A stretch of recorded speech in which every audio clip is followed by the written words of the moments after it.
किसानों की 20% और भी किसानों के हों और कुछ की डबल बोनी भी कर दी। डबल बोनी हो गई, बीज का नुकसान तो हो ही गया ना। ये भाई साहब जो आप आए थे सब दोनों साइड खराब हो गए भाई साहब। ये ऐसे सड़ गए ना। हाँ, 7-8 दिन में तो खराब हो ही गए। अंकुरण हुआ नहीं है, सड़ गए। ये भाई साहब देखो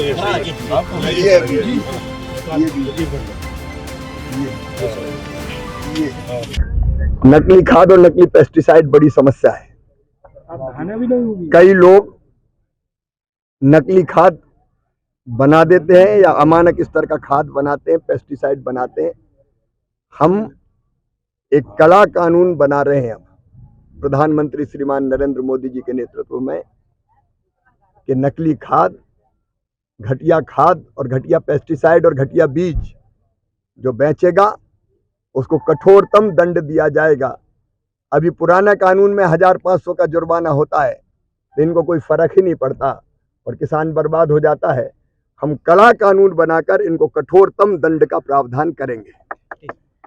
दौरे पर आया था, कई किसान भाई जो मेरे साथ खड़े हैं, इनने मुझे शिकायत की। प्रभारी मंत्री आदरणीय लखन पटेल जी और हमारे विधायक इस क्षेत्र के हरि सिंह रघुवंशी जी भी साथ है कि कई किसानों ने सोयाबीन की बोनी की, लेकिन बीज खेत में बोया, वो उगा नहीं, अंकुरण नहीं हुआ, जर्मिनेशन नहीं हुआ, उनका बीज भी चला गया, उनकी बोनी बेकार हो गई और एक तरह से खेती ही बर्बाद हो गई। कृषि मंत्री के रूप में मैंने आके ये बोए हुए बीज भी हमने खोद के देखे, कई बीजों में अंकुरण नहीं हुआ है। ये किसान के साथ धोखा है।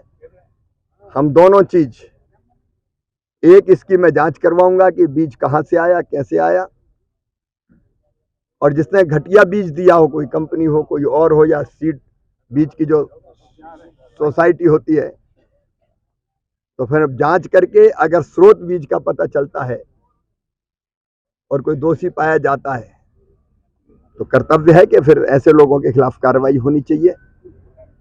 पूरे मध्य प्रदेश में मुझे बताया कई जगह स्थिति है कि जर्मिनेशन नहीं हुआ है,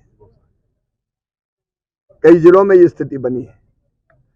देश के बाकी हिस्सों में भी देख रहे हैं। हमारी ड्यूटी है कि किसान को अगर कहीं ऐसी परिस्थिति का सामना करना पड़े तो हम उचित और आवश्यक कार्रवाई करें।